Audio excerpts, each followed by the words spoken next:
Hello everyone, आप लोग मेरी स्टोरी को देखें ताकि मैं आपके लिए इसका सेकंड पार्ट लेके आऊँ। ये बहुत इंटरेस्टिंग स्टोरी है। आइए हम कहानी शुरू करते हैं। कहानी का नाम है सीएम की मासूम सेक्रेटरी। दिल्ली की ठंडी सुबह थी। सूरज की किरणें धीरे धीरे शहर की ऊंचाई इमारतों पर फैल रही थी। मुख्यमंत्री कार्यालय में हमेशा की तरह चहल पहल थी। अधिकारी अपनी अपनी फाइलों के साथ भाग दौड़ कर रहे थे क्योंकि मुख्यमंत्री आर्यन सिंह की कई महत्वपूर्ण मीटिंग थी। आर्यन सिंह केवल 32 साल की उम्र में राज्य के मुख्यमंत्री बन गए। उनकी ईमानदारी, कड़ी मेहनत और तेज फैसलों की वजह से लोग उनका सम्मान करते थे, लेकिन उनके स्वभाव से हर कोई डरता भी था। ऑफिस में कोई भी कर्मचारी उनकी बात काटने की हिम्मत नहीं करता था। उसी दिन मुख्यमंत्री कार्यालय में एक नई सेक्रेटरी ज्वाइन करने वाली थी। उनका नाम था अन्याया शर्मा, जो हमारी इस कहानी की हीरोइन है। वह एक मध्यम वर्गीय परिवार की पढ़ी लिखी और आत्मनिर्भर लड़की थी। उसने अपनी मेहनत से ये नौकरी हासिल की। वह किसी भी गलत बात के सामने चुप नहीं रहती थी। जब वह पहली बार मुख्यमंत्री कार्यालय पहुंची तो सभी कर्मचारी उसे देखकर हैरान नहीं हो ना। एक कर्मचारी ने पूछा। जी, एक सलाह है, सीएम साहब के सामने ज़्यादा मत बोलना। उन्होंने बहस पसंद नहीं की। अन्याया हल्का सा मुस्कुराई। अगर मैं सही हूँ तो बोलूँगी ज़रूर। यह सुनकर कर्मचारी एक दूसरे का चेहरा देखने लगे।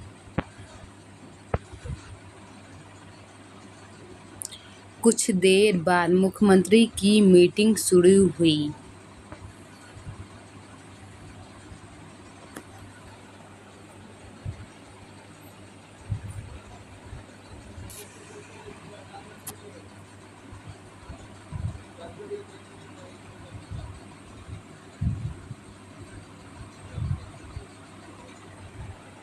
ये सुनकर कर्मचारी एक दूसरे का चेहरा देखने लगे। कुछ देर बाद मुख्यमंत्री की मीटिंग शुरू हुई। आर्यन कॉन्फ्रेंस रूम में बैठे हुए थे। सभी अधिकारी अपनी अपनी रिपोर्ट पेश कर रहे थे। तभी एक बड़े उद्योगपति का प्रोजेक्टर सामने आया। अधिकांश अधिकारी उस प्रोजेक्टर को मंजूरी देने के पक्ष में थे। आर्यन फाइल पर साइन करने ही वाले थे कि अचानक एक आवाज़ आई। सर, एक मिनट। पूरा कमरा शांत हो गया। सबकी नज़र अन्याया पे टिक गई। आर्यन ने धीरे से सिर उठाया। जी। अन्याया ने फाइल खोली। इस प्रोजेक्टर की रिपोर्ट अधूरी है। पर्यावरण विभाग की अनुमति कभी कुछ नहीं मिली। पर्यावरण विभाग की अनुमति अभी तक नहीं मिली। अगर इसे मंजूरी दी गई तो बाद में कानूनी समस्या हो सकती है।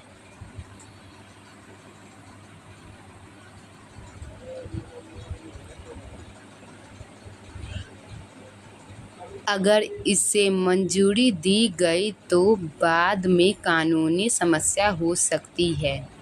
कमरे में सन्नाटा छा गया। किसी ने आज तक मुख्यमंत्री के फैसले पे सवाल नहीं उठाया था।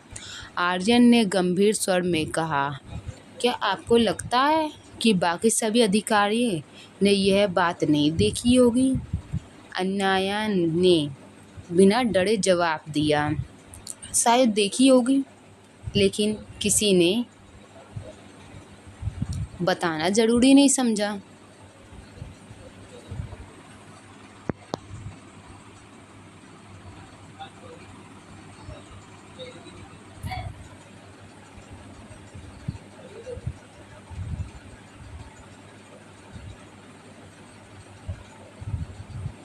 अनाया ने बिना डरे जवाब दिया। शायद देखी होगी, लेकिन किसी ने बताना जरूरी नहीं समझा। कुछ अधिकारी असहज हो गए। आर्यन ने तुरंत जांच के आदेश दिए। 2 दिन बाद रिपोर्ट आई। अनाया सही थी। प्रोजेक्ट में गंभीर खामियां थी। उस दिन पहली बार आर्यन ने महसूस किया कि ये लड़की बाकी लोगों जैसी नहीं है। लेकिन इसका मतलब ये नहीं था कि दोनों के बीच दोस्ती हो गई। असल में उनकी बहस और बढ़ गई, काफ़ी फाइलों को लेकर, कभी मीटिंग के समय को लेकर और कभी किसी सरकारी योजना को लेकर। अभी ऑफिस के लोग अक्सर कहते हैं अगर सीएम साहब आ गए तो अनाया तूफान है। एक दिन आर्यन देर रात तक काम कर रहे थे। सभी कर्मचारी घर जा चुके थे। सिर्फ अनाया अपने कैबिन में बैठी फाइलें तैयार कर रही थी। जब आर्यन बाहर निकले तो उन्होंने देखा कि रात के 11 बज रहे हैं। उन्होंने पूछा, आप अभी तक घर नहीं गई? अनाया ने बिना सिर उठाए जवाब दिया, काम पूरा करना है। बाकी लोग तो जा चुके हैं। मैं बाकी लोगों जैसी नहीं हूँ। आर्यन हल्का सा मुस्कुरा दिए। शायद पहली बार, लेकिन अगले ही पल दोनों किसी बात पर बहस करने लगे। दिन बीतते गए। धीरे धीरे आर्यन को एहसास होने लगा कि अनाया की हर बात के पीछे ईमानदारी होती है। वह कभी निजी फायदे के लिए कुछ नहीं कहती थी।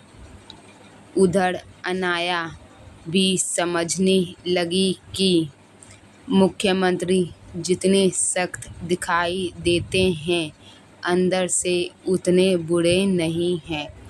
लेकिन दोनों में से कोई भी यह बात स्वीकार नहीं करना चाहता था। फिर एक दिन सब कुछ बदल गया। आर्यन शाम को अपने घर पहुँचे। वहाँ उनके दादाजी उनका इंतज़ार कर रहे थे। दादाजी ने एक पुराना एल्बम निकाला। बैठो आर्यन, आज तुम्हें एक ज़रूरी बात बतानी है। आर्यन बैठ गए। दादाजी ने एल्बम से एक पुरानी तस्वीर निकाली। तस्वीर में 2 छोटे बच्चे साथ खड़े थे। ये तुम हो, दादाजी बोले, और ये तुम्हारी बचपन की मंगेतर। आर्यन चौंक गए। क्या मतलब? दादाजी हंस पड़े। सालों पहले हमारे परिवार और उनके परिवार ने वादा किया कि बड़े होकर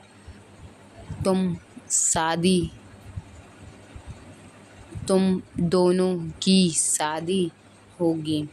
दादाजी, कोई मजाक है नहीं और हमने फैसला कर लिया। अगले महीने तुम्हारी शादी होगी। आर्यन हैरान रह गए। उन्होंने तस्वीर पलटी।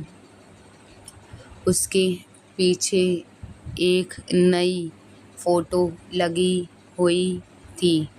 जैसे ही उन्होंने फोटो देखी, उनकी आंखें फैल गईं। अनाया शर्मा। उधर उसी समय अनाया के घर पर भी यही चर्चा चल रही थी। उनके पिता ने उसे एक फोटो दी। बेटा, अब समय आ गया कि हम अपना पुराना वादा पूरा करें। अनाया ने फोटो देखी। अगले ही पल वह अपनी जगह से खड़ी हो गई। यह मुख्यमंत्री आर्यन सिंह है। उनकी मां मुस्कुराई। हाँ बेटा, वही तुम्हारे होने वाले पति हैं। नहीं, बिल्कुल नहीं। Serious expression. अनाया ने तुरंत विरोध किया।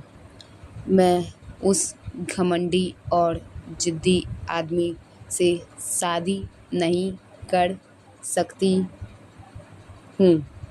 लेकिन उसके पिता बोले कि हमने फैसला कर लिया है। उधर आर्यन भी अपने परिवार से बहस कर रहे थे। मैं अपनी सेक्रेटरी से शादी नहीं कर सकता। लेकिन कोई उनकी बात सुनने को तैयार नहीं था। उस रात ना आर्यन को नींद आई और ना ही अनाया को। दोनों एक दूसरे के बारे में सोच रहे थे। उन्हें बिल्कुल अंदाजा नहीं था कि अगले दिन ऑफिस में उनकी मुलाकात कैसी होगी, क्योंकि अब वह सिर्फ मुख्यमंत्री और सेक्रेटरी नहीं थे, वह एक दूसरे के होने वाले दूल्हा दुल्हन भी थे। क्या आर्यन और अनाया इस शादी को रोक पाएंगे या किस्मत उन्हें एक ही बंधन में बांध देगी? To be continued. Episode 2 coming soon. Guys please subscribe करें और फॉलो करें मेरे चैनल।